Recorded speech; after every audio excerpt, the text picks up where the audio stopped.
Deuce and Mo. Deuce and Mo. Deuce and Mo. They tell you what they know. Do it for Deuce and Mo. Deuce and Mo. Hey. Do it for Deuce and Mo. When it comes to the Kings, it's my favorite show. Do it for Deuce and Mo. Deuce and Mo. Hey. Do it for Deuce and Mo. When it comes to the Kings. Big hopes and dreams as we cover our kings. Never cover the kingdom, but we loving our kings. And we covered your prayers as we doing our thing. Big Deuce with the par, Lil Mo on the screen. Solo or together, still do it for team. Never switch up for $1 or revenue stream. So we always got each other, balance out the beam. Deuce and Mo, and that's the end of the theme song. Do it for Deuce and Mo. We are Deuce and Mo. Hey. Do it for Deuce and Mo. When it Happy Monday night, everybody, around the basketball universe. Deuce, Mason, Morgan, Reagan. After a tough loss at Golden One Center and some much-needed time off for the Kings. How we doing on Monday nights? What up, Deuce? Hey. For the Kings. Hey, Morgan. Hello. For everyone. I'm rooting for y'all. Yeah. Who are you pointing at? NBA Cup coming up on Friday. Go Kings. Oh, yes, you're right. Who am I pointing to? The yeah. people. I just envision the people in the stands waving at me. Hey! Good to see you, man. Thank you. You know? Oh, stop it. Oh, boy. Tough one for the old Kings tonight, huh? Tough game. Short-handed yet again. You're feeling like, oh, maybe they're going to escape with this one after an ugly start. And down the stretch, man, just a rough fourth quarter. A really rough fourth quarter. And I know a lot of people have a sour taste in their mouth. Is it sour or just like disgusting taste? After some of the perceived calls in this one. Yeah, I mean, I think most people in Sacramento are just like anti-official no matter what. Timeout. What?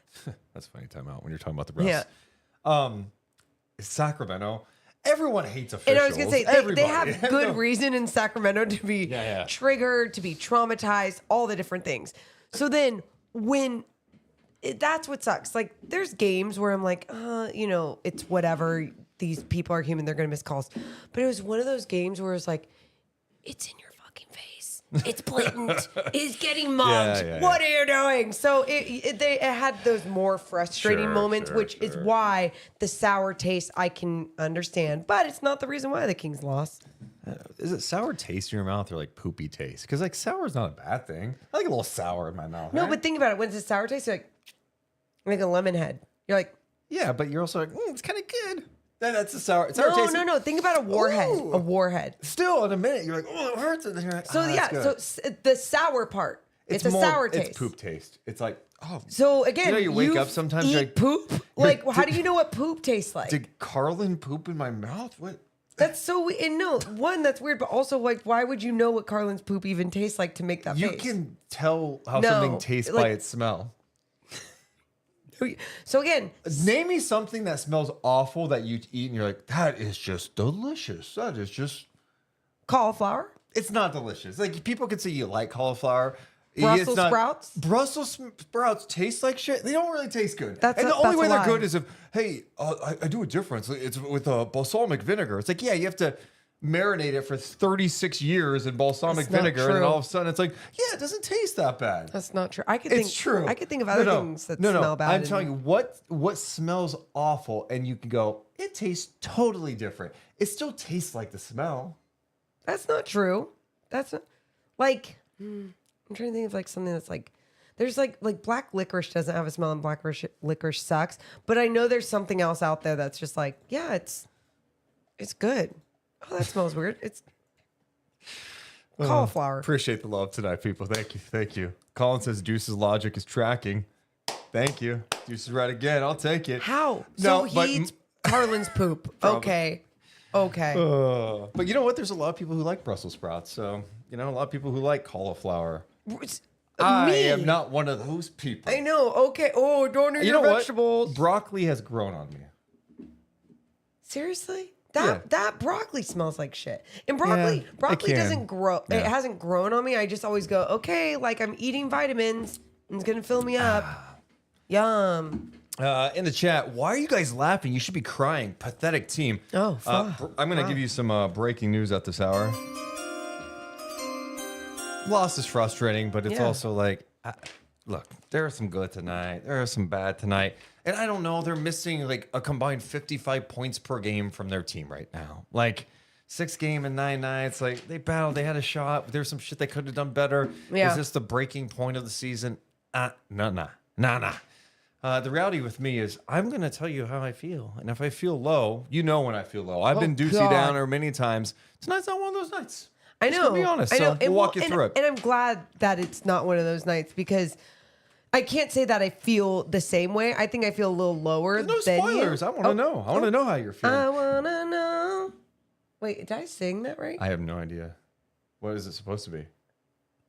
I don't know actually. Where my brain hurts. I was doing Tell Me Why. I want to know, have you ever seen rain? Man, season a cute high song. in 3-point makes for the Kings tonight, too.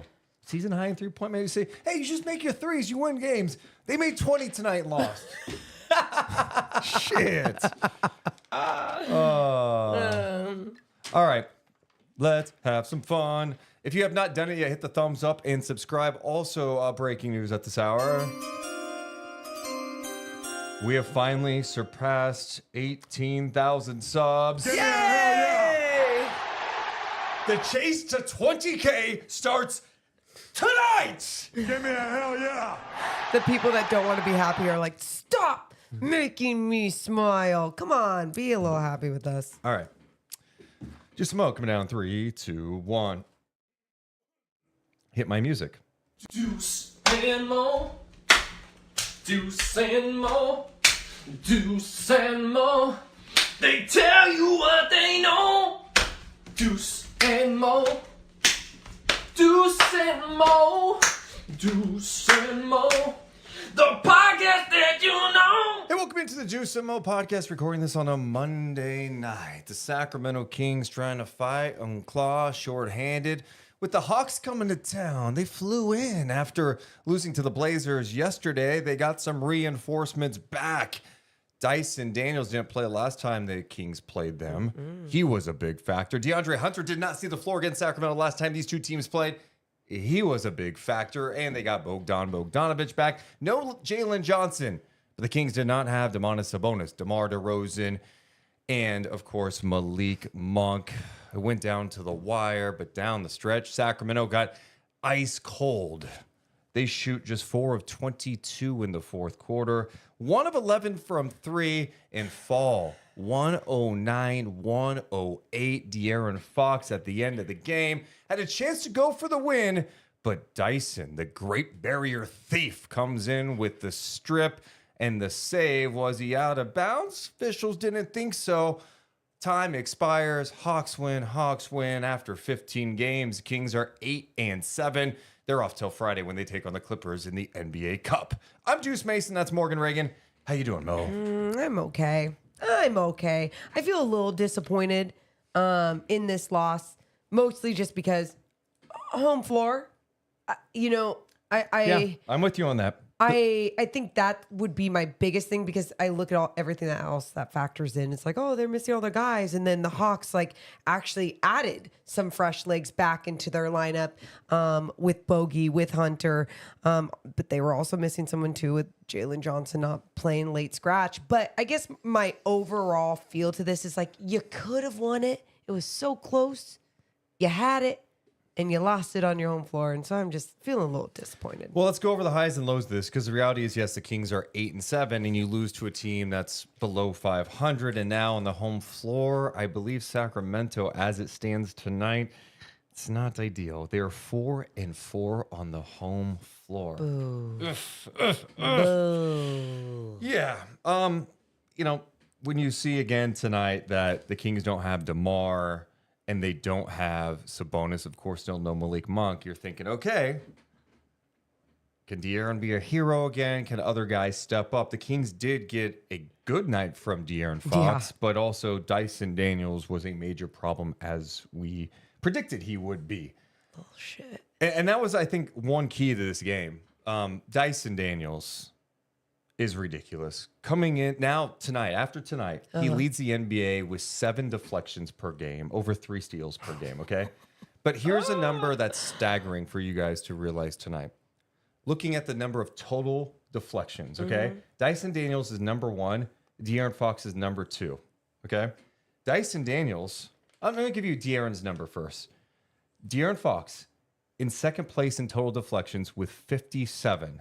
Any guesses how many Dyson Daniels has? Well, he missed a few games too, but Yeah, he did. I'm gonna. Oh my god, and you're laughing. Okay, then I'm gonna go like 75. 91. Jesus, no. Dyson Daniels No. has 91 deflections this year. De'Aaron Fox in second place with 57. This guy is unbelievable. And I thought tonight he did a really solid job on De'Aaron Fox, and Fox still was able to do his thing tonight. It just was Dyson was picking him up full court constantly. He's got, 6'10" and a half wingspan, a really effective defender who's finally showing what he's been able to do. He wasn't able to do that in New Orleans. I mean, he was. They just didn't allow him on the floor to do this often, and he's worked on other aspects of his game. But I thought tonight it was very impactful because Atlanta has a lot of size. Sacramento obviously missing some key guys. And Fox is, I'm not going to say easier to defend because he's still a tough guard. But when they could put a guy in Dyson Daniels who's young, who's in great conditioning, and could pick up full court and hang with Fox a little bit, it just makes life harder on the Sacramento Kings. Fox still finished with 28 points in this game. He had 7 assists. He did it on 11 of 26, including 3 of 6 from downtown.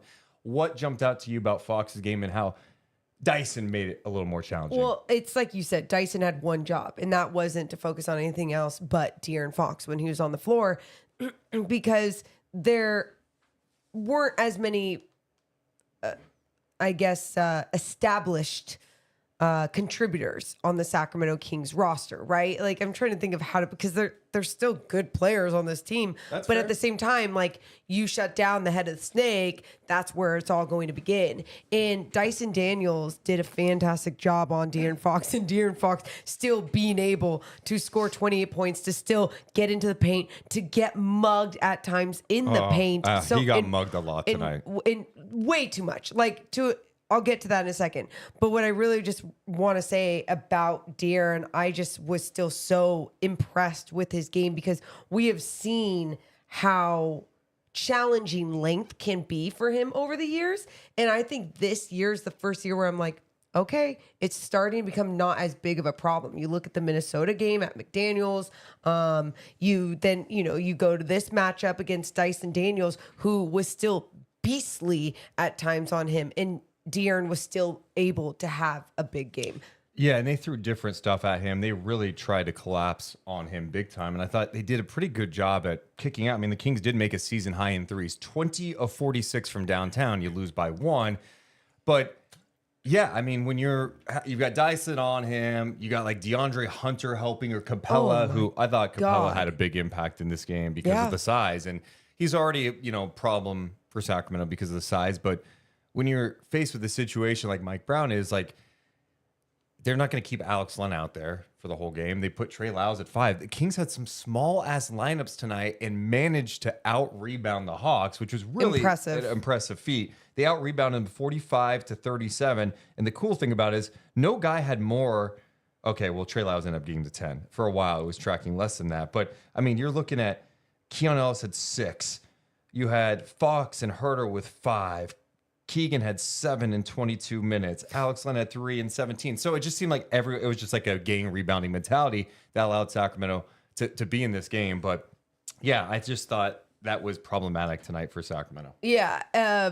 You look at that when you look at the rebounding, you think about the offensive rebounding for the Atlanta Hawks and what they're usually doing night after night. And tonight, 6 offensive rebounds that led to 15 second chance points, which really does hurt. But one other thing I want to get to with De'Aaron, just so I don't forget it too, 4 attempts at the free throw line. Just had to get to that because that number alone, talking about how many times he got in the paint and he's still scoring 28 points, Deuce. I mean, even you look at his 3-point number, 3 of 6 from beyond the arc. That's a good number right there. 50%. Like 50%, but also like the attempts were good. I felt like I think there was maybe 1 3 that I thought like, oh, why'd he take that? But for the most part, I just thought he was being decisive, doing great things. But the fact that he only had 4 attempts at the free throw line is just pure bullshit. It's bullshit.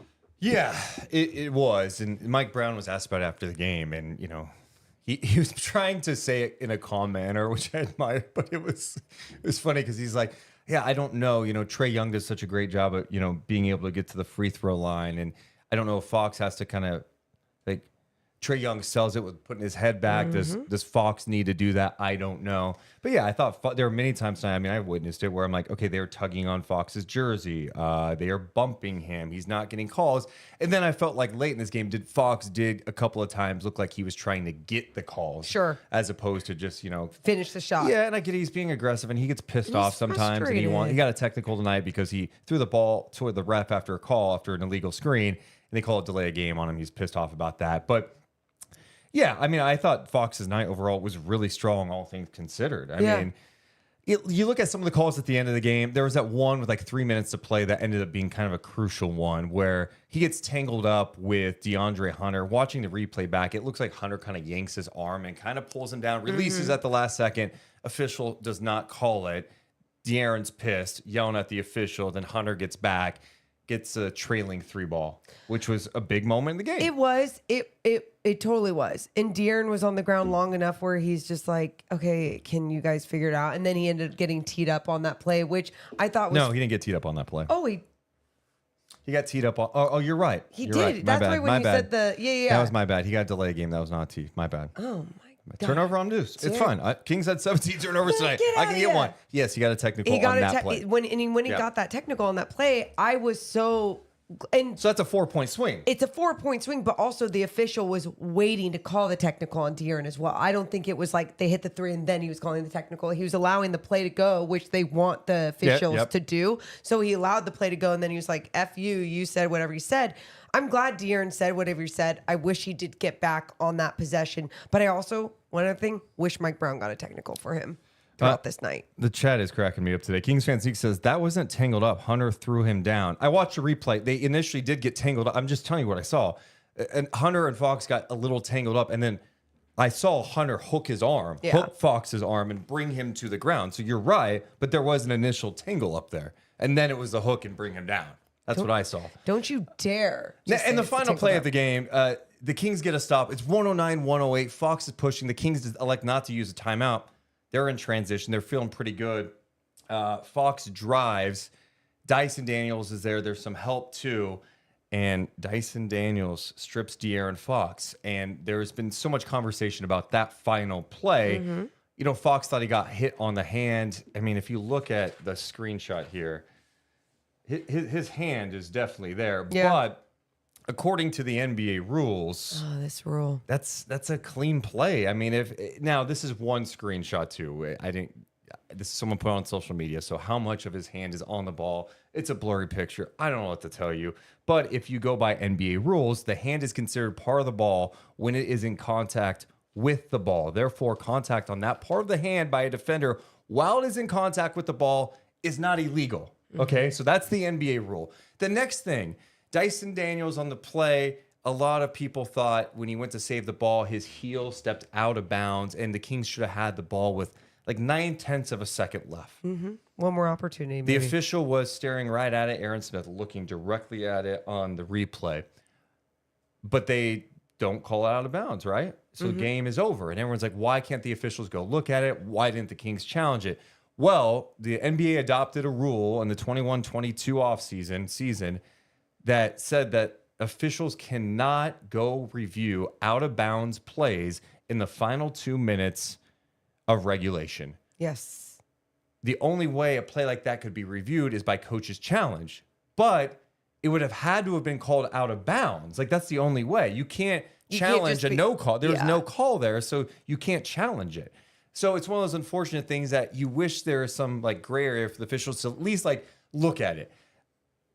I've seen the replay. I saw Sean Cunningham's video. I've seen other angles. I'm like, there was no way they could have overturned it, even if that rule was allowed. Like, it was a hell of a play, and you tip your cap. Like, Dyson Daniels made a great play, and we can all be mad at like things that happen in the game. Sure, I'm not going to be mad at that sequence. Like, Dyson Daniels swiped down at the ball. You tip your cap, and you lost the game. And here's the thing: there were, I think, where some people might be frustrated because you look at the fouls called on Keegan Murray, and they were soft ass fouls. Yeah. And so, like, when you see the soft fouls happen that are deemed a foul, whatever, for sure. in the league, I can understand the frustrations, but at the end of the day, like, this is the first time that I'm like very frustrated with the officiating this season with the Sacramento Kings. But I can sit here right now and go, that didn't lose the game. I mean, go to the beginning of the game. Did the refs give the Hawks a 22-6 lead? No. You're right. But there are some calls that I thought were or non-calls that were just irritating with me, and some calls that were irritating with me. But that final play, like, I don't know. I have to get a better angle. And that legal play out the last 2-minute report, that is pointless anyway, so I don't know why we even care. But, if it was a foul in the hand, sure. I don't think his heel was out of bounds. It was hovering. That play. I do think it was hovering, but it's also like I'm doing it on like a social media video pausing. Like, it's not very accurate. So it is what it is. So tough way for Sacramento to lose on a night that we mentioned De'Aaron Fox's game, kind of what he was able to do, but we haven't talked about this guy that was incredible tonight. Oh, yes. And I'm so happy for Keon Ellis, because Keon has been one of the 2 young Kings players that has been kind of in this funk, right? Like, we know what Keon can do defensively, but last year he was so crucial in making open threes, right? Over 40%. This dude got his 3-point percentage tonight over 40% on the year. Oh, yeah. Why? Because he was red hot. He knocked down a career high 9 threes. He did that through 3 quarters. Keon Ellis finishes this game, Morgan, 33 points, a career high. He had 6 rebounds on 9 of 17 shooting overall, 9 of 15 from 3-point land. He was also 6 of 7 at the free throw line in 33 minutes. What did you make of Keon Ellis in this game? What was different about him? Confidence, his flow. I mean, I always use those when something is usually different about a player, but like, truly, that you could see it in his body language when he had the ball. Like, did Mike Brown and the coaching staff say, hey, you pull some shit like you did the other night again, you're going to see your way on the bench. And I felt like he felt that threat and didn't want that to happen again. But it's not a threat that is going to scare a competitor. It's a threat that's only going to light a fire to inspire you to do more, depending on your personality. But at the same time, you can feel if that respect is there with you and your coaching staff, it's going to happen. And I feel like Keon Ellis felt that from his coaching staff. And for him to be that efficient from 3 and to keep shooting from 3 and to even just like not stop shooting even when he was missing a few. It was like, no, you still have the hot hand. Keep going. When you're feeling this, when you're in the zone, you got to keep going. And to get to the free throw lines for 7 attempts, made 6 of those is great. Yeah. And that's why tonight is even a little more disheartening, because it's like, oh, you got Keon with 33. You hit a season high 23s. Oh, by the way, De'Aaron still had a 28-point night, and you were unable to convert. Some poor shooting down the stretch of this game in the fourth quarter. And they had some great looks. Trey Lyles had some good looks. Yes. He got off to a nice start. He ended up 4 of 11, 3 of 7 from downtown. He did have 10 rebounds and 4 assists. I thought he had a pretty solid game, just missed some good looks. Kevin Huerter tonight, brutal, man. I mean, 1 of 10 from 3. If Kevin...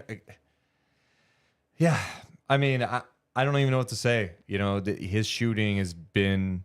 There's been stretches where, oh, he's getting it back, or he's doing some other things out there.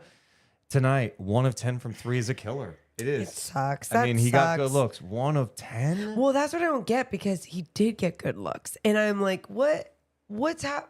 what's happening tonight? Former team nerves? Like, is there something else? But it doesn't matter what it is. It's like you're at this point now in not only in your career, but within this organization where it's so important it's okay sometimes if you're missing some, but there's been too many nights of oh my God, they found it. Oh my God, he is back to 1 for 10 on a night where you need it more than ever. Like, go 3 of 10 tonight. That's what I'm saying. Please go 3 of 10. Like, I'm telling Keegan Murray the other night, like, yo, you got to step up. While others were stepping up. But I feel the same way about someone like Kevin Huerter, who you see does a good job moving without the basketball. You see at times was confident in getting into the paint in some of those actions. Like, continue that same type of flow, especially if you are going to miss so many 3-pointers. Although you can kind of say it balances out because what are the odds that, Keon's knocking down 9 in a game? So it kind of balances out. But for the individual, we just want to see Kev, like, obviously. I know, obviously, but I'm just saying, like, I mean, if we're going to go the extremes, like, Keon did hit 9 tonight. Like, good balance. Let's just throw 3 at Kevin. And it's like a normal game. Yeah, I don't know. for sure. But yeah, you needed Kevin to knock down shots tonight. Couple more. So that one definitely stings because he only finished with 9 points. He had 5 rebounds, 3 assists. He also had 3 steals in this game. The Kings, the turnover issues were interesting tonight, and I don't have the official number of how many times they got called for illegal screens. It must have been 5 to 6 times they got called for an illegal screen tonight, and it wasn't always like a big. And I was curious to get your thoughts on this. How much do you think this is because, like, maybe the guard, they're using these smaller lineups and guys who are used to, like, setting screen that aren't setting screens all the time are the ones setting screens? That's actually, it's a great point. It's a great perspective, something to look at. A basketball mind. But here's my thing to it. You're a basketball player and you know how to set a screen. Yeah. Even if it is a DHO with De'Aaron Fox, even if it is, like, you understand, especially as a guard, you understand timing because you know what type of timing you want to come off of a screen, off of a shoulder. So at the end of the day, it's a fundamental thing to know how to do a good, and it's a screen on Trae Young even, I'm talking about the one that Keon Ellis had, where it's like, Trey's still running. Like, you should just set your feet and then you fall back. You know what I mean? You gotta think about all these different things, even if you're not doing it all the time. A screen is something that you're still always doing. Pretty crazy. The Kings. God, is that true? What? Oh my God, I should. No.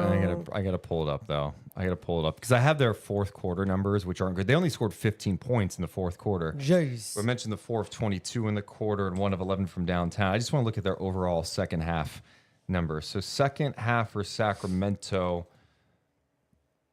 they only scored 42 points in the second half.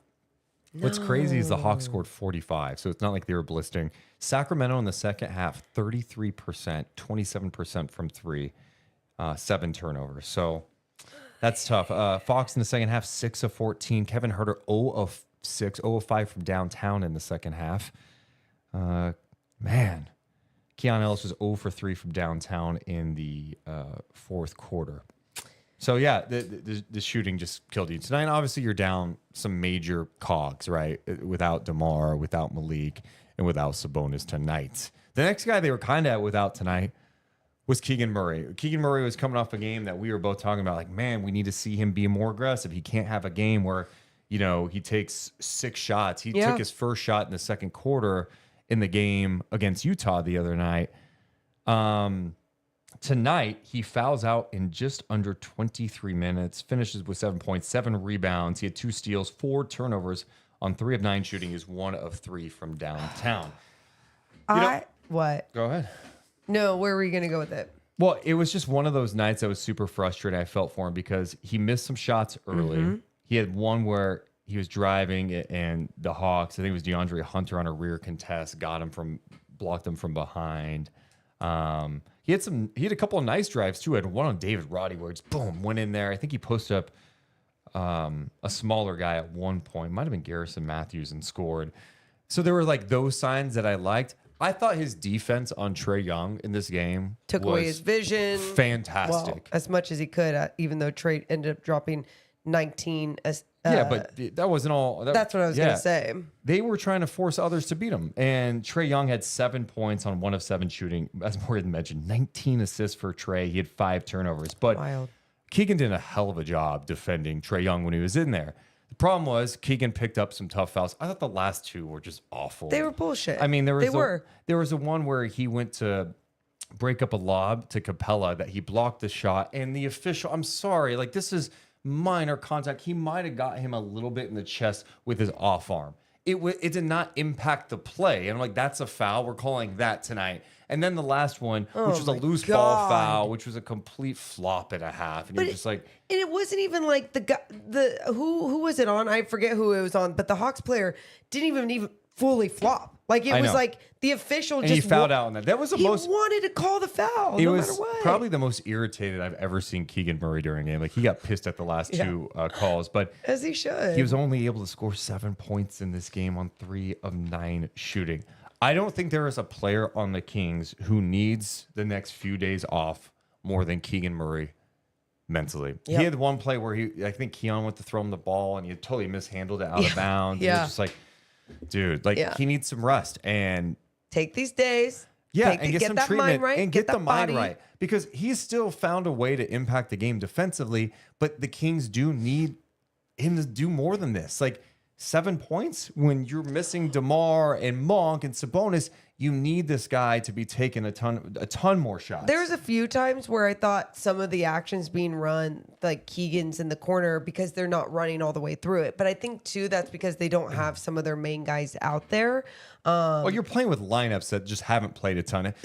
Isaac Jones played tonight. It was his 3rd straight game he played. Yes. So anyway, and we can get to that again. But in 3 nights. I know. What was I saying? Talking about Keegan and them running plays. Oh, yeah. So there'd be a lot of different actions where you'd see like Keegan in the corner and then a few times in the possession where you'd finally see it like get all the way through to the point where he's coming off or curling off a screen or getting a pin down or whatever movement he's doing in it. And I remember just thinking in my head, like, it needs to happen quicker. Like they need to get in this quicker because the shot clock's running down and all these different things. There's so many things factoring into it, like we said, with all these different guys playing though. And I just think no matter what for Keegan, if those moments are going to happen when so many other guys are on the floor, don't play by the rules and be like, I'm going to wait until the action's going to come to me. Take the effing ball, go to the rim. Like you're one of the bigger players. You're one of the better players out there. And so I think for him, it's just remaining aggressive and not like letting your shoulders sink too. You saw And you saw that a couple times, not only with like turnover, but it was like the refs were like taking him out of it. You can control what you can control, but when a ref is controlling your fate in a game, I can understand why it could be so deflating, so frustrating. And I felt for him tonight. And I'm not as like upset with his game in his 23 minutes that he only got to be out there compared to what I saw like even the other night. I felt like he was being more aggressive and he only played 22 minutes in this game. Yeah. But I think for him too, not only does he need this break, like, I think he needs some rest. But I hope this is a lesson. This stretch of games for Mike Brown, this coaching staff, is a lesson. Like, you're shorthanded now, and you've been experimenting with different guys. We saw a little Orlando Robinson tonight. Wasn't great. A mixed bag for sure, right? Isaac Jones, we just mentioned. He played against Utah. Then he played in a G League game yesterday against the Lakers. And he played tonight. So 3 straight games for him. They're playing more of the bench, and they're kind of forced to, right? Yeah. But they got to get these minutes down. They have to. I'm sorry. Like, when I see that DeMar DeRozan, who never misses games, is having lower back tightness. No. I mean, is that because all the minutes? When Sabonis, who never misses games, missed 3 games in the last 2 seasons, is missing 2 consecutive games because, like, lower back tightness, even if it's precautionary. I look at the minutes, and I'm not done. I want to get to this. Mike Brown had an interesting stat. His first season, the Kings' first 15 games were played over 35 days.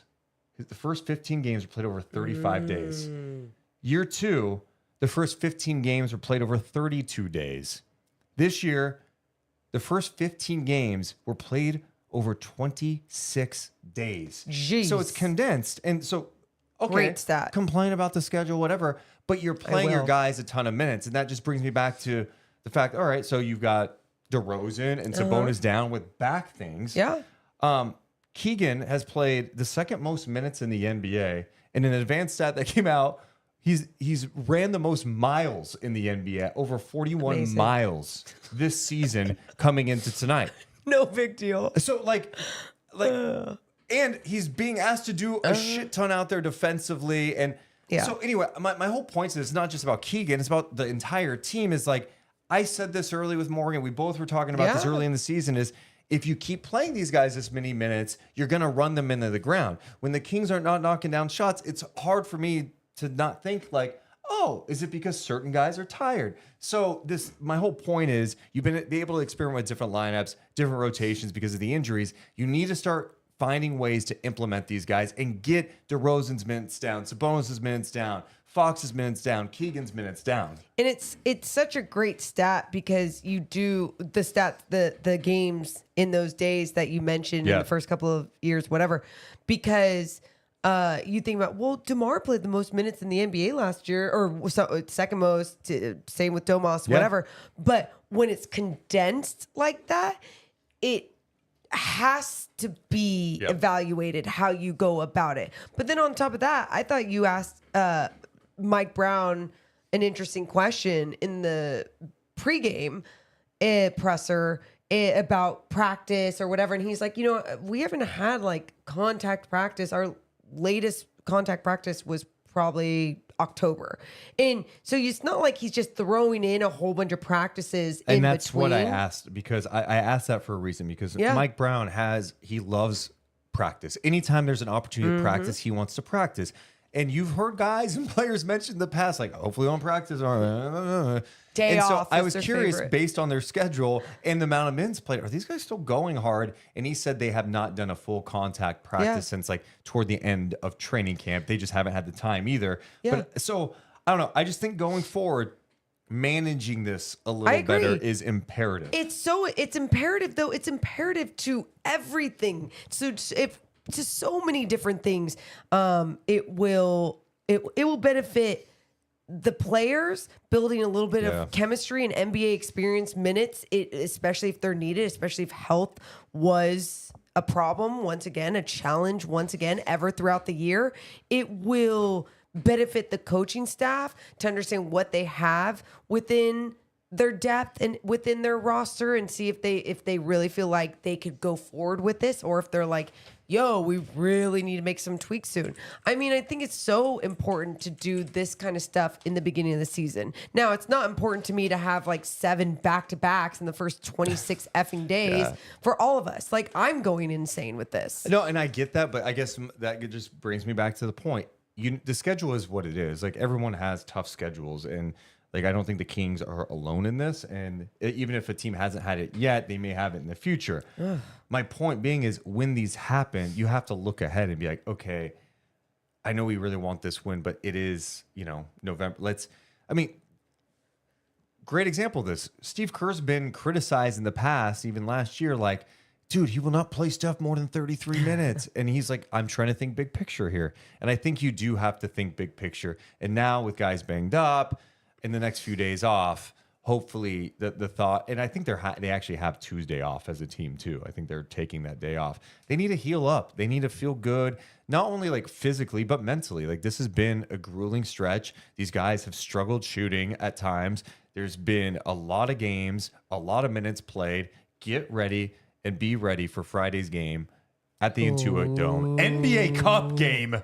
Kings, Clippers. And the Kings did get some good news today that we'll talk about as well in just a bit. But yeah, so I don't know. Those are just kind of my thoughts on tonight. I think there was some good. I appreciated that they've been competitive in these games when they've had their third different lineup in the last 3 games. Yeah. But ultimately, if you're missing that much firepower, 55.7 points per game between DeMar, Sabonis, and Monk, you're going to have to get others to pick up the load. And if Fox isn't scoring 49 or 60 points, who else is going to step up? Keon did a great job tonight, but there was only one other player in double figures, and that was Trey Lyles at 12. So, yeah. Got to figure it out. 8 and 7. It's not where I think I wanted them to be, but you're also in a situation where you're missing some guys too. And, you're not isolated in the NBA. There's a lot of teams who are banged up right now trying to fight through it. And you just got to get through it. So anything else jump out from you tonight in this game? No, not necessarily. Oh. Did you have one? You said not necessarily, so I raised my hand. Not necessarily. Blah, blah, blah. I would say just starting Alex Lenigan in the lineup. I think he is what he is on this roster, and we've seen some good moments from him. But that's what he's there for, the good moments, like the few good moments. A couple of good blocks early in this game. I think Mike was probably feeling like Jalen Johnson was going to play, and they have some athleticism and size up front. Mm-hmm. Jalen Johnson was a late scratch. Yep. So I don't know if that's why it was that starting lineup. And, he didn't play a ton. I mean, Alex Lennon, he played 17 minutes, so much more tonight. But, God, we just saw some random-ass lineups. Well, here's one lineup at the end of the second quarter, Morgan. Fox, Ellis, McDermott, Herter, and Lyles. I'm like, this is so small. Yeah. Let's see if there's another small one. Oh, here's another really, well, I guess it's not that bad. Let's say J Mac, Ellis, Herter, Lyles, and Len. But yeah, there's definitely like some really small lineups. And the Hawks, you've got long ass dudes out there.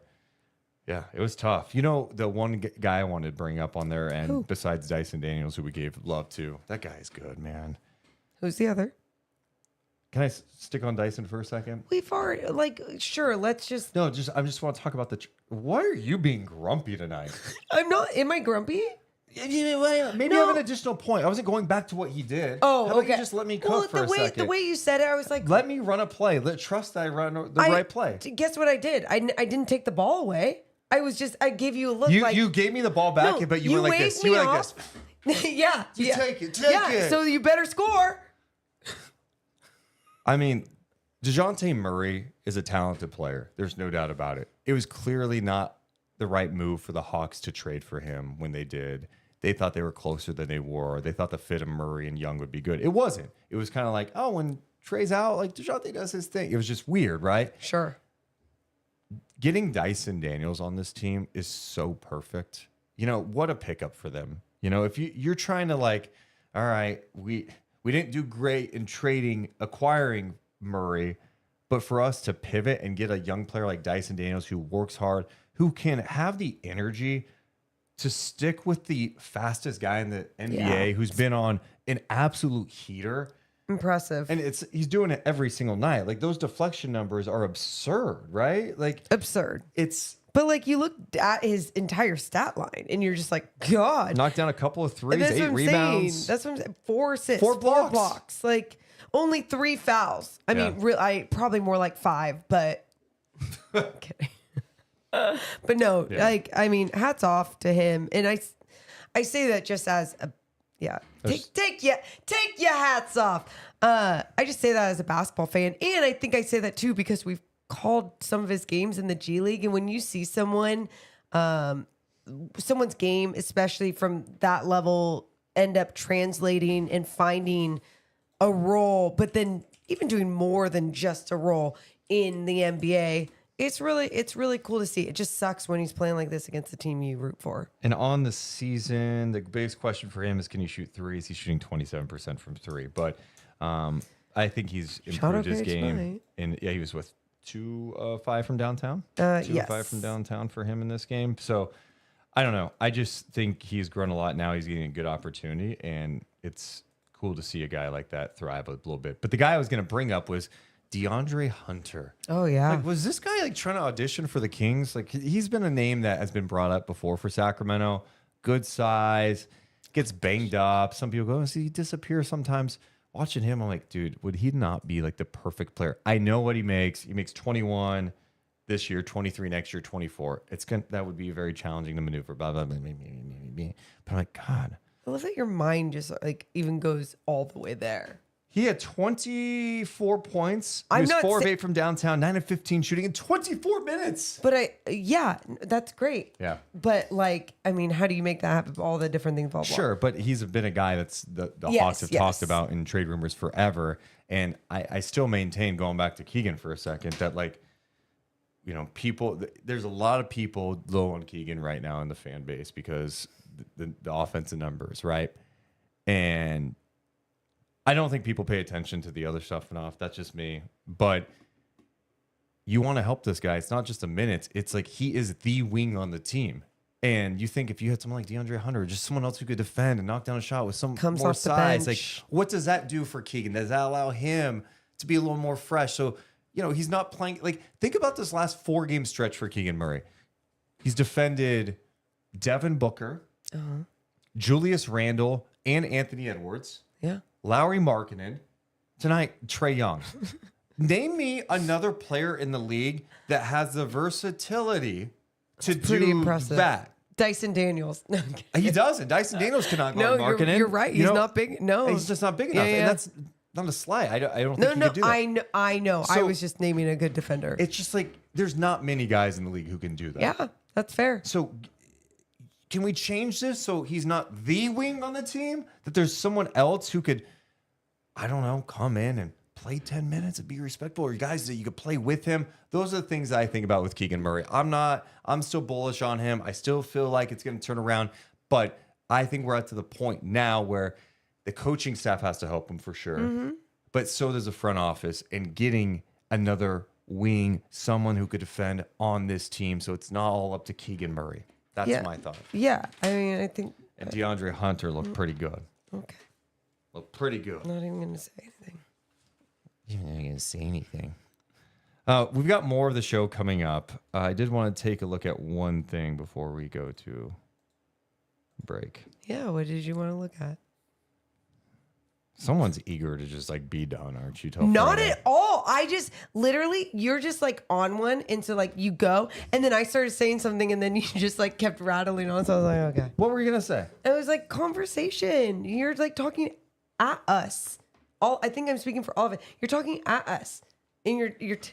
So let me ask you this: when no. I go to talk about DeAndre Hunter for a second, and you're being so dismissive about it, I feel like I do have to talk to other people because you don't want to. You don't hear. You don't care. I do care. I'm just saying when you start dropping, like you're looking up his salary and be like, oh, he does make this, this, and this. You don't even have a combination of people to make to even get that piece on your roster. Thanks, Morgan. I sorry I didn't have time before the podcast to look up the trade checker ahead of time. But yeah, do you want me to pull it up right now? I could go ahead and tell you. You can combine salaries and find a way to get DeAndre Hunter. He doesn't make $65 million a year. He makes 20. The question I have is, does it make sense from a salary cap perspective to add that type of salary to your roster? But yeah, you can maneuver and find a trade that works. When there is a solid wing in the NBA, you do. It doesn't matter if he's 20 million. You find an effing way. You do. No, you do because the lack of solid wings in the NBA.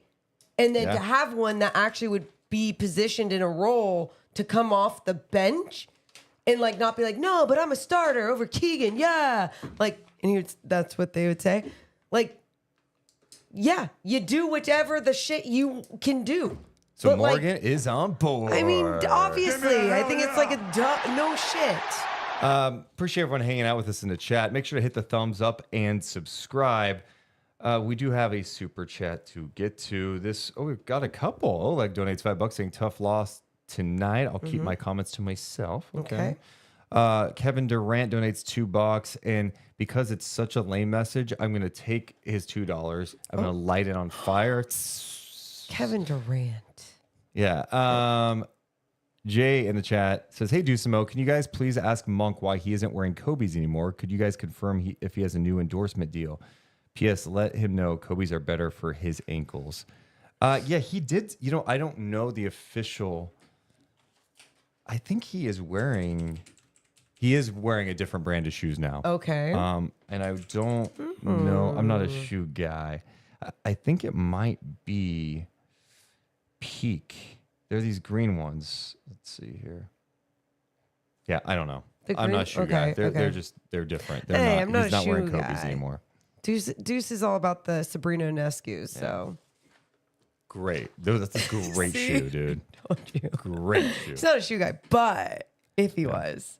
We got more of the podcast coming up. We got to talk about some good news involving the Sacramento Kings as well, plus a trade that happened in the NBA world that official details are out that we should discuss. Oh.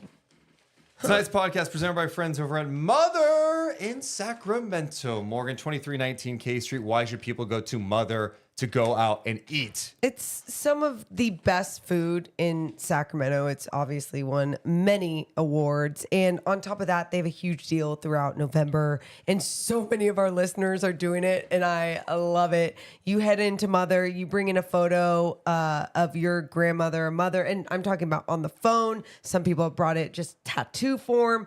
And you will get 50% off your entire meal. Like you're getting Michelin bib awarded food for 50% off. And so many people have done it before Kings games, just on a random day. So make sure you go in. I did hear from Willard the orphan.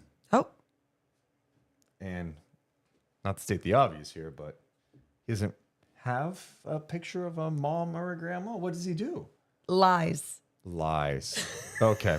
Good job. Go to mothersacramento.com to check out their full menu and go in person, 2319 K Street. They're Kings fans. They're awesome. You should check them out as soon as possible. Also presented tonight by our friends over at Golden One Credit Union. We're all one. We're Golden One. Kings fans, this one's for you. Golden One is the official credit union of the Sacramento Kings. You have this QR code on the screen, by the way, you could scan to see their range of products and services to help you start your financial journey right now. Morgan, that's not all. So many perks. So many perks. I mean, I'm talking 15% off merch when you use your Golden One card at the King store. I mean, you can get upgrades of seats just by showing your card at a game. Scott Freshour runs up to you and says, hey, you get to the lower bowl. I've talked to another listener who was like, I'm so glad you guys are partnering with Golden One because they gave me playoff tickets when the Kings, or they won playoff tickets when the Kings made the playoffs that year. So again, there's just so many perks of being a member. It's a great company, so why not? Why not? Thank you. We are all one at Golden One, so go to goldenone.com today. We're also presented today by our friends over at Northwest Exteriors. You need new windows at your house? There's no better place to go than the experts at Northwest Exteriors. I got a few windows coming tomorrow because I have a little project going on, and I'm so excited. They're coming on over, and I just know the quality that I'm going to get because I already have those windows, and they're absolutely amazing in every way. They keep out the cold in the summer. They keep out the heat. They have UV protection. They have soundproofing, everything that you need. And I was just so surprised by the end of everything too, where I'm like, oh, why didn't I get these sooner? Like, it's definitely something that you are capable of doing if you look at all the different deals that they have going on. So make sure to check them out. Yeah, Northwest is There you go. try that again. What are they called? Northwest Exteriors. Northwest Exteriors is offering to give you a $109 window buyback offer. Also, they'll donate $20 to the Warrior Foundation Freedom Station for each window purchase. The foundation supports veterans. Offer expires December 29th, 2024. Go to their website, northwestexteriors.com, because Morgan Reagan, they are Simply the best. Trust Northwest. What do they call you? Morgan Wagon. Well, I don't know. Maybe I'm reverting back to my childhood when I literally could not say my R's up until 6th grade. That's embarrassing. And you know how embarrassing it is when I used to tell my grandma, rest in peace, that I wanted to be a broadcaster. Grandma, I want to be a broadcaster when I grow up. You know, she never discouraged me, man. She's like, That's cute. You can totally do it. In the back of her head, she's going, oh my God, this kid has his dad in prison. Out of all the jobs he picks, he wants to be a broadcaster. He can't say his R's. And I don't know what happened one day when I was 6th grade. All of a sudden, I'm like, rabbit. What? I said rabbit? I said wabbit. I can say rabbit now? I used to not be able to say world. Wold. That's how I used to say it. I couldn't say anything. Oh, and look at you now. Look at me now, Grandma. Oh, wait, you can't. 'Cause you're dead. Wow. Why are we singing about your grandma? I don't. Oh, yeah. Okay. I don't know. We're going. Why we're doing it, man. We're just here. A lot of people in the chat also mentioning Cam Johnson. I like Cam Johnson. I like Cam. We're at this point of the podcast. You're right, Come on. Come on. Right. Here's some good news about the Sacramento Kings. They've been shorthanded for some time, but before the game, we learned that DeMar DeRozan, Domas Sabonis, and Malik Monk have been cleared for individual workouts. Yay. With Monk, it sounds like he's going to start doing that and then be reevaluated in a couple of days. DeRozan and Sabonis are considered day-to-day. I would think it is likely that they return back for Friday's game. Malik Monk, I don't know. I feel like that's a little iffy. Yeah. But I would be shocked if DeRozan and Sabonis were not back for the NBA Cup game against the LA Clippers. I'm with you. I mean, you look at the amount of time that they have been able to heal. Like you think about lower back or just back injuries in general, just always lingering and needing that time. I mean, what a perfect time to have an injury, if you know what I mean. Yeah, with this gap. And that's what I'm saying. In some ways, yeah. I was like, even for De'Aaron for a second, I was like, does he need, should his fingers heal during this time? Like, Also, what? we are never talking about his hand the rest of the year. Why? Because he scored 109 points in 2 games. And he's not talking about it, so Yeah. we don't talk about it. Do you like his new 3-point celebration where he just like looks at his hand? Love it. I love it. It's just like, It's all like wrapped dude, up. and I love his 3-point shot. Just, I love it. It's looking smooth, and I knew it would, and that's why when everyone's like, "Oh my God, he's out for 11," I'm like, "Shut up, let him shoot." Well, I think he's also picked his spots a lot better. I had one thought on Agreed. De'Aaron too. What? Do you think when like DeMar and Sabonis get back, do you think like he should like handle the rock more? I mean, I just feel like in some ways, I understand he's got help now with those guys and like having some balance. I just think he's such a threat with the ball, and how many times I saw him like get to the paint tonight and have a good spray and get the Kings a good look. It doesn't have to be like, hey, Sabonis, bring up the ball or get into the offense. I kind of want my fastest guy to be putting pressure on the defense more times than not. I think to answer it shortly, yes. But I also think that DeMar will keep getting better as that happens with him on the floor as well. Like, it's not going to throw him off. He's not going to be able to keep up that same speed or anything. But at the same time, what if he was out and ready for a bailout for De'Aaron? You know, if De'Aaron got into the paint, there was some length in there and he couldn't do what he needed to do. But you see how effective and how important it is that he remains fast and he gets in the paint. And that is one of the more special skill sets that you have on this team. So you want to make sure it's utilized. I hate when people are being underutilized. I don't care if it's on a team. I don't care if it's anywhere in work, life, wherever. When people are being underutilized, it's just like, oh my God, can someone please manage better? Yeah. I just think he's such an ability to put pressure on the defense that it would be nice if he handled it. There are too many times I feel like Fox is like with those guys out there, like, oh, he's chilling in the corner. Yeah. Yeah. So, it's about finding that flow, though, when that does happen. And it's not about being like, okay, every 3 offensive possessions, Fox is going to take it down. Sure. No, you just got to feel it out. And sometimes it's not going to be his game to do it. But I think there's a lot of games where he needs to be doing that. Yes.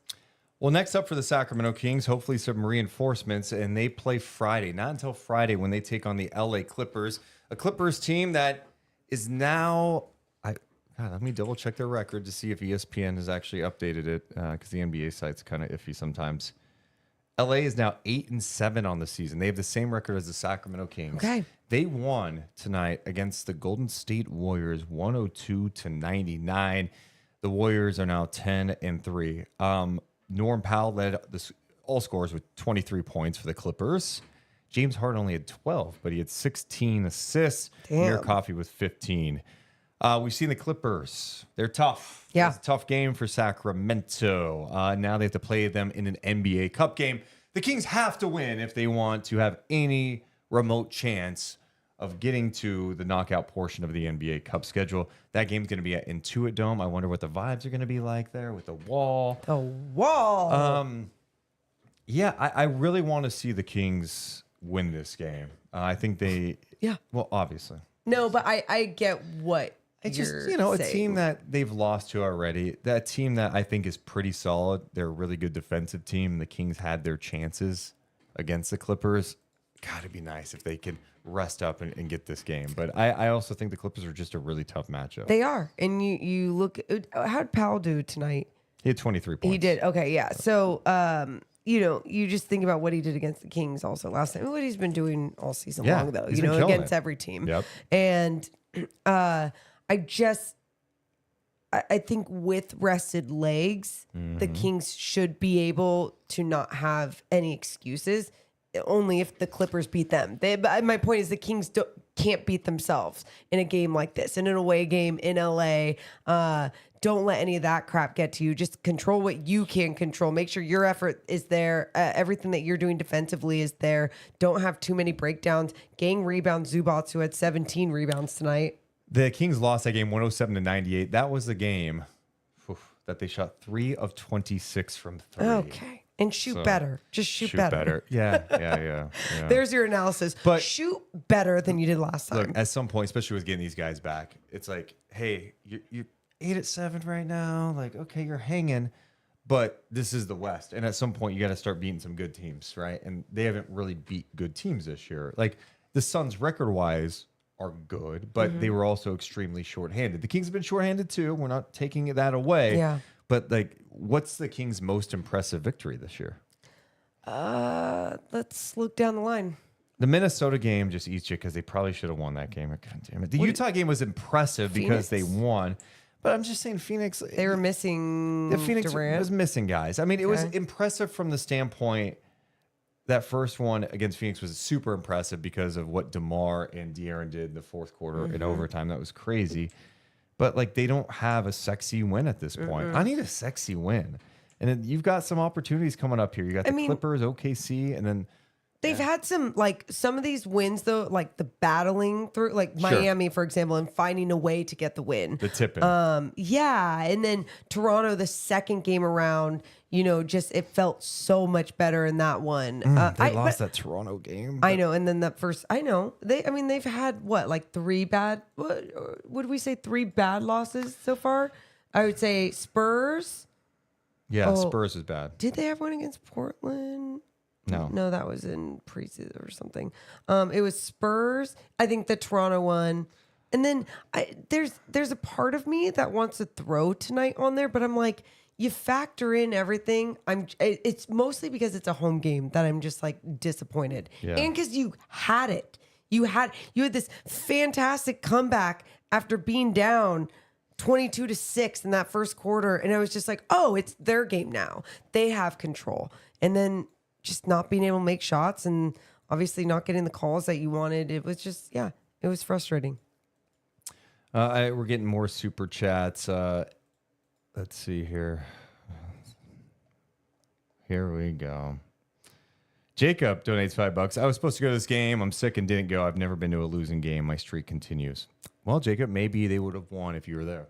Oh, if you believe in that what stuff. are you doing, Jacob? Sebastian, the Spurs fan, is rubbing it in. Ouch, the Hawks? Really? Go grandma, though.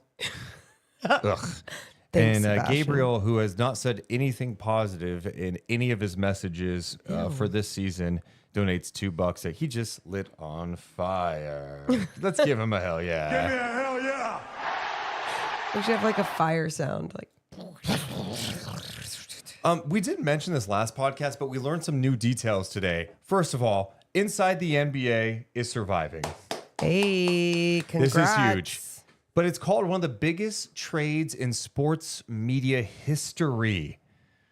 Charles Barkley, EJ, and Shaq, I assume, and Kenny. There's some questions about that.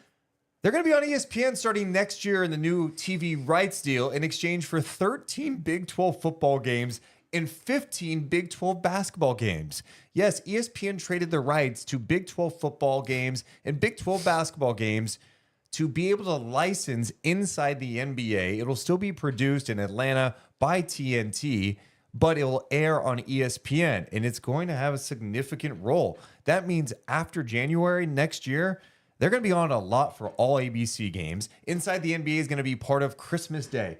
I mentioned after January, they're going to be a part of the conference finals. And for the first time ever, the NBA finals. They are surpassing I love it. NBA Countdown. Oh, yeah. And I imagine if TNT is producing this and ESPN is licensing it, TNT is going to run the show like they've always run the show. Yeah. But it's a huge win for sports media for sure. For ESPN, it's a huge win for the NBA. Most importantly, it's a huge win for fans who wanted Inside the NBA to continue on. I love it, but I think it's just so great that it was like a trade. Yeah. I think that's what makes it even kind of more fascinating, if you want to call it that. But like you said, for NBA fans alone, it's just great that the show can continue. Hopefully it's all under the same direction, producing all the different things that makes that show special, because the creative freedom that they do have, you can't, don't change it up. Don't take away those things. Don't change the format for them, because it's still working for them. ESPN's halftime has been criticized a lot because they have, I think, 6 people up there sometimes. Yep, in 30 seconds. Yeah, maybe 30 seconds, and everyone has to get a point in. I mean, we have short half times on our Kings broadcast when it's me and you, where I'm just like, oh my God, how do we get this in? What's your key to the second half, Deuce? But I also go, it's still easier than, it's like Bob Myers, Michael Wilbon, Stephen A. Smith, Kendrick Perkins. I'm like, how do you even have time to break anything down? They've loaded it heavy with commercials. And that's the one thing I like about Inside the NBA. Yeah, there are still commercials, but you put a sponsor all over things, a big money sponsor. Yeah. And I think it's going to be really good for the league. And I'm just glad. I've said this for years. They are the best show in the NBA. Even if some people are like, no, they don't do enough basketball, whatever. They're supposed to entertain too. But my point is, we've said for years, how does that show just disappear with the NBA finals? It was so stupid. Every year it was just like, what? Like, this is when we want the most. And yeah, I'm just glad it's going to continue. Dude, me too. And in that format, hopefully it's everything and more we want. You can't change it. If ESPN was like, hey, well, we kind of want you to adopt our thing. No, thank you. Yeah, no, we're not about that. One other thing I want to talk about is tomorrow, Morgan. Sure. What's tomorrow? Massive game. NBA Cup game. Oh. We get the undefeated Cavs taking on the Boston Celtics, the 15-0 Cavs against the Boston Celtics at 11-3. Ooh. If I'm a Cleveland fan right now, I'm a little irritated with the league. I don't think the national coverage has been great of this Cavs thing. If the Celtics had started the season 15-0, if the Lakers started 3-0, and it was like JJ Redick, they were like, hey, where do we put JJ's statue? Is it next to Pat Riley's? Yep. Getting one, or Kobe? Like, where do we put it? Cleveland, Kenny Atkinson, first-year head coach. A lot of the same pieces. They have started the year 15-0. I don't care how bad the East is. 15-0 is 15-0. It's a small market, dudes. Oh, well, it's ESPN can't just like have fun stories. Well, they have to make sure they're covering Bronny. That's why I really want the Cavs to win tomorrow. Just to shove it up their ass. A little bit, because if they lose, it's gonna be like, well, look, man, the Celtics are still the class of the East, and then maybe the Cavs lose a couple in a row, and then they definitely don't get talked about. What the Cavs are doing is really cool, And Kenny Atkinson has done an amazing job, like adding to this offense and making it way more compelling to watch. So much movement and cutting, just things that they weren't really doing before. You think about their offseason, there was like, oh wait, does Garland want to be there? If Mitchell's there, is Donovan going to stay? They're both there. And it seems like everyone's thriving. Evan Mobley's been playing well. They're thriving. Obviously, when there's winning going on, like, everyone's going to be happy. But it's also, like you said, it's the style of basketball. It's a product on the floor. Believing in your coach and that style. It's translating into wins. And I'm excited to watch tomorrow. Yeah. I think it's a cup game. I think that the league lucked out in a big way with that. Yeah. And I just absolutely love it. In the chat, Soli says Jalen Williams is guarding 1 through 5 and scoring 25 a game. he's not averaging 25 a game. He's averaging 20, and Jalen Williams is a really nice player. Jalen Williams, I don't think he's guarding 1 through 5. He's a really good player. I like his game a lot. And a good defender. It's a reference to Keegan Murray, I guess. Yeah, and he's also not playing the second most minutes in the NBA. He's also not the only like big defender on OKC. So Well, I was gonna all say these he's things are not, factors. Like you know? it's again, we're talking. Who do we say? Laurie Markkinen. Is he guarding Laurie Markkinen? No. Like obviously Chet is out, but and Hartenstein. But like those are going to go down the list of your bigs that you have on that team. You also look a little better defensively when you have so many defense. They have SGA. They've got Dort. They've got Caruso. It just makes a difference when you have different pieces around you. And I understand the comp, and it's like almost, but no. No, and every player is different too. So anyway, yeah, I'm excited for tomorrow. I'm excited that the Kings have a few days off. Any other final thoughts, Morgan? I'm so excited that the Kings have a few days off. We have a Stockton Kings game we'll be calling on Wednesday, so we don't get that day off. But I'm excited to call some basketball. Love doing color, and so we'll be putting that out there so everyone else can see what time that's on. That's against Santa Cruz, Morgan. Like Santa Cruz Warriors, Stockton Kings matchup. I thought you said it's in Santa Cruz. I'm like, well, then we're not calling it. No. I was just double checking here to look at OKC's schedule. I'm in correcting mode tonight just for fact checking purposes. Do you care? No. I'm just seeing if OKC has played Utah this year because he said he has guarded Markkinen. I'm sure he's maybe guarded him on a possession. Yeah. I was gonna look at numbers. But Morgan is so over me right now. It's not even funny. No, I'm not. I'm not even. You're so full of shit. Like I literally why? Because my voice is this way. Oh, I think you're in a great mood. I appreciate your energy. Thank you. Yeah. So then take that back. I'm you not dick. gonna take it back. I was just wrong. It's okay to be wrong. Embrace it. But you also can apologize and hold yourself accountable.